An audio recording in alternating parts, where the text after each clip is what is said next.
Hello everyone. तो इस video में आज हम लोग ना जो हमने सीरीज चालू की है MSCT की, उसमें क्लास 11 के फिजिक्स का हम थर्ड चैप्टर करने वाले हैं जिसका नाम है मोशन इन फ्लूइड। इस चैप्टर को ना हम दो पार्ट में करेंगे स्टूडेंट्स, क्योंकि ये ना काफी लंबा चैप्टर है। तो हम क्या करेंगे, पहली जो थ्योरी तक है, जहां तक प्रोजेक्टाइल हो सकता है वहां तक मैं कवर करा दे रहा हूँ, उसके ऊपर न्यूमेरिकल, फिर अगले क्लास में हम लोग उसके आगे का पार्ट पढ़ेंगे। ठीक है, क्योंकि प्रोजेक्ट थोड़ा बड़ा सा है। ठीक है, तो फिर जल्दी से स्टार्ट करते हैं इस वीडियो। पहला आपको क्या याद रखना है, मोशन इन प्लेन। तो मोशन बेसिकली तीन टाइप के होते हैं। एक जो आपका वन डायमेंशन होता है, फिर लॉन्ग प्लेन होगा तो वो टू डायमेंशन हो जाएगा, फिर ऐसे ही आपका थ्री डायमेंशनल होता है। जो रॉकेटों के लॉन्च होते हैं टू डायमेंशनल होते हैं, फिर वैसे ही इसमें आगे थ्री डायमेंशन हम देखेंगे। तो पहले प्लेन का देखना है, तो प्लेन का पढ़ना है। उसमें बेसिकली बस ये याद रखना है, two dimension motion of the object in only X Y plane या वाई जेड प्लेन या एक्स प्लेन होगा, मतलब एक्स और वाई कोऑर्डिनेट ज्यादा ज्यादा। ठीक है, आई जे बस इतना। और अगर तो ऐसे मोशन कहाँ होते हैं, जो प्रोजेक्टाइल मोशन होते हैं, जो सर्कुलर मोशन होते हैं, ये सब कैसे होते हैं, आपके प्रोजेक्टाइल मोशन होते हैं। टू डायमेंशन याद रखो बस, और कुछ नहीं। फिर अगला चीज, इसमें सबसे इंपॉर्टेंट चीज आती है पोजीशन वेक्टर। जिस पॉइंट पे हो वहां से जो पॉइंट रेफरेंस को लोकेट किए हो, तो इस दोनों के बीच के डिस्टेंस को क्या बोलेंगे हम, पोजीशन वेक्टर। तो कैसे करेंगे, vector that extends from a reference point two the point eight which a particle is located. जहां तक उसको रेफर करना है, उस रेफरेंस पॉइंट से लेके जहां पे पार्टिकल लोकेटेड है, वो दोनों के डिस्टेंस को हम बोलेंगे R, that is position vector. Two dimension है, इसीलिए एक्स आई उसका कोऑर्डिनेट और वाई जे। ठीक है, तो थर्ड थ्री डायमेंशन हो तो क्या होता है, एक्स वाई जेड और आई जे के, ऐसे आपको।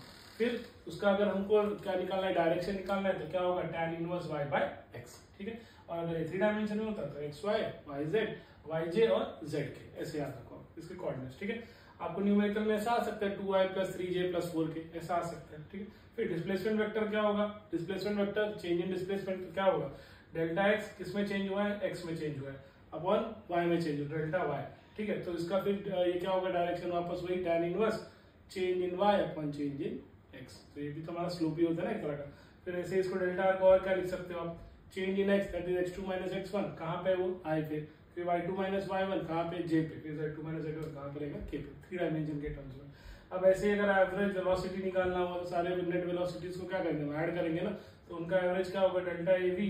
ये थोड़ा सा बड़ा होता है, ये चेंज थोड़ा सा बड़ा होता है, इसलिए डेल्टा से हम रेफर कर रहे हैं। ठीक है, तो डेल्टा चेंज किसमें, vx, और डेल्टा चेंज किसमें, vy में, और डायरेक्शन क्या होगा, vy by vx। At any instant, particular instant, बहुत छोटा सा वैल्यू, छोटी सी वैल्यू, छोटा डिस्प्लेसमेंट या छोटा सा आपका जो चेंज है, तो क्या होगा, स्मॉल डी से करते हैं, dx अपॉन, जो डेरिवेटिव वाला हम यूज करते हैं ना फिजिक्स में और मैथ्स में, वही वाला डी।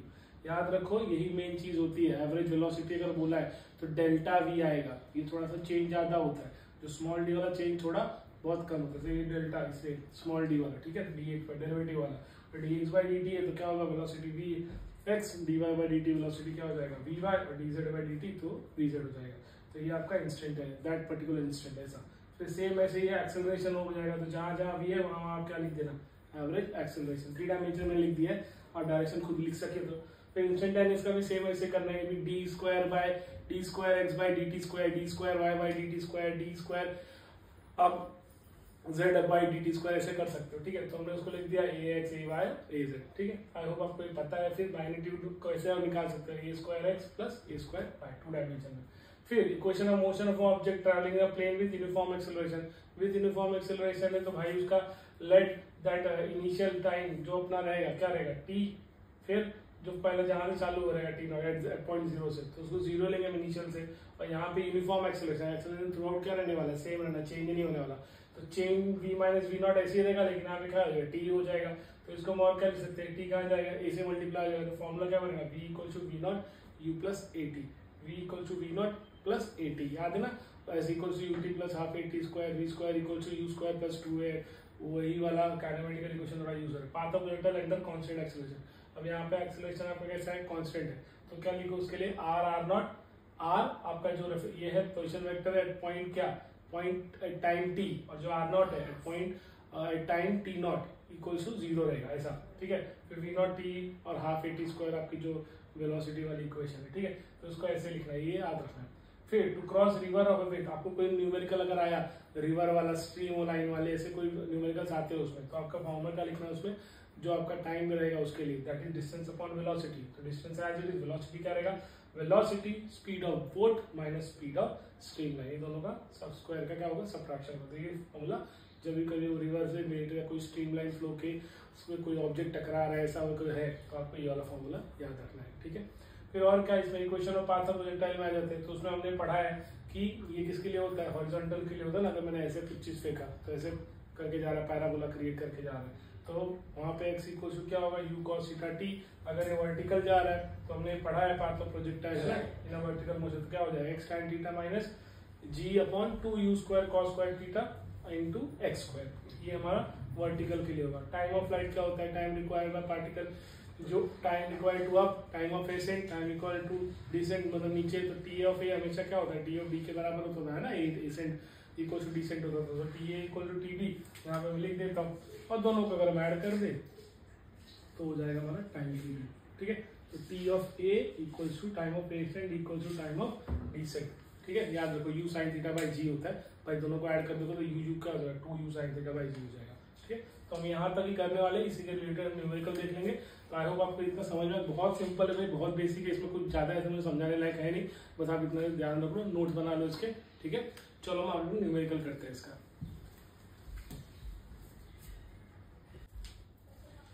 तो अभी इसका ना जल्दी से हम न्यूमेरिकल कर लेते हैं भाई। इसका जो ये जो टॉपिक हमने स्टार्टिंग में पढ़ा है ना, इनके सारे के न्यूमेरिकल बहुत कम आते हैं, लेकिन मैं पहले से ऐसा नहीं कि इस बार नहीं आएंगे भाई, आ सकते हो, तो पता लगा यही साल आ गया तो जैसे पेपर आप लोग बोल रहे टफ आया है, तो क्योंकि इसके पहले जो भी अभी पढ़ा है हमने अभी तक मोशन प्लेन में, उसमें बहुत कम क्वेश्चन आए हैं, जो आगे हम पढ़ने वाले उस पर ज्यादा क्वेश्चन आए हैं, ठीक है। फिर भी एक क्वेश्चन देखिए मार्च 2016 में, इसी बेसिस पे जितना अभी तक हमने कवर किया है कि particle moves along a circle of radius r with constant tangential acceleration if the velocity of the particle is v at end of second revolution.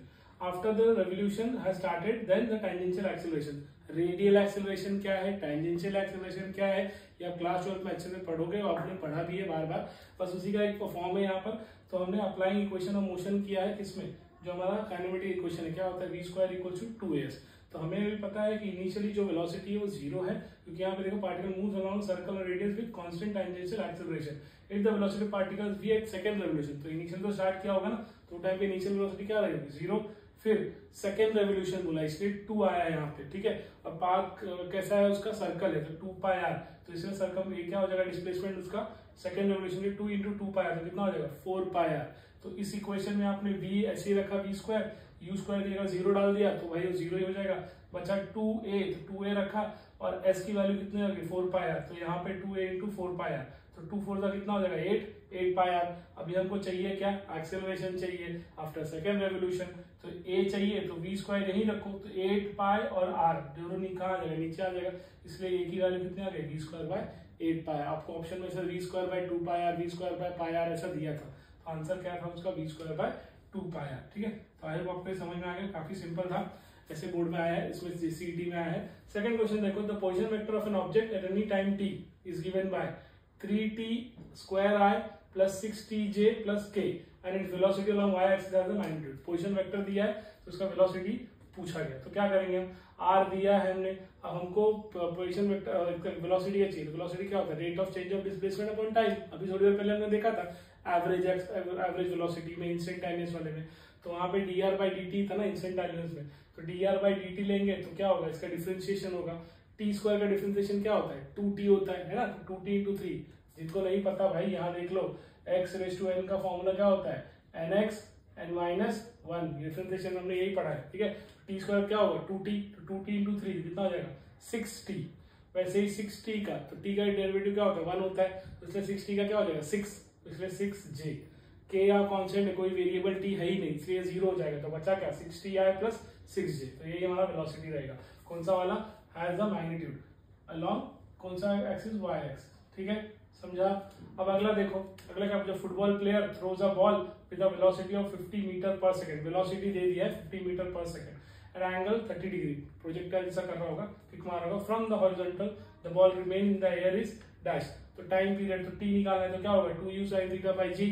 अभी हमको 2 एज इट इज, u पता है कितने 50 मीटर पर सेकंड से यहाँ डाल दिया, theta कितना एंगल से कर रहा है 30, तो sin 30 की वैल्यू क्या होती है हाफ, तो 2 और 2 क्या हो जाएगा कैंसिल, बचा 50/10, 0 0 कट, तो क्या आ जाएगा 5 सेकंड, तो ये हमारा हो गया 5 सेकंड। तो टाइम पीरियड का भी हमने न्यूमेरिकल कवर कर लिया, ठीक है।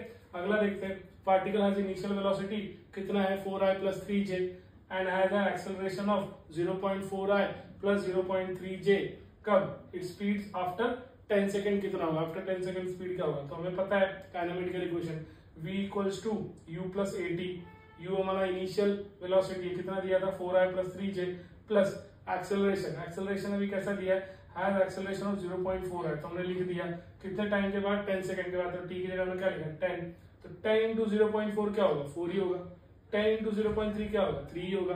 अब i को i के साथ ऐड कर लो, j को j के साथ, तो 4i प्लस 4i कितना हो जाएगा 8i, 3j प्लस 3j कितना हो गया 6j। अब ये तो हमारा क्या गया v आ गया। अब हमको और क्या कर सकते हैं, इसका मैग्नीट्यूड कैसे लेंगे हम लोग, i का कोएफिशिएंट क्या है 8, तो 8 का स्क्वायर, j का कोएफिशिएंट क्या है 6 का स्क्वायर, तो 8 का स्क्वायर 64, 6 का स्क्वायर 36, 64 और 36 कितना हो जाएगा 100, और 100 का स्क्वायर रूट कितना हो जाएगा 10, तो हमारा v आ गया 10 यूनिट्स। ठीक है, तो आई होप मैंने ये सिंपल इसमें है, टॉपिक सिंपल ही था भाई, तो इसमें सिंपल ऐसे न्यूमेरिकल बनते हैं एक मार्क के लिए। तो आई होप मैंने हर टॉपिक मोस्टली कवर करने का ट्राई किया है। आप भी ऐसे ही कुछ टॉपिक्स लेके ऐसे एग्जांपल्स लेके आप और प्रैक्टिस कर डालो, तो आपको ये बेटर हो जाएगा। ठीक है, तो आई होप वीडियो आपको पसंद आया होगी। पार्ट 2 हम लोग नेक्स्ट वीडियो में करेंगे। Thank you.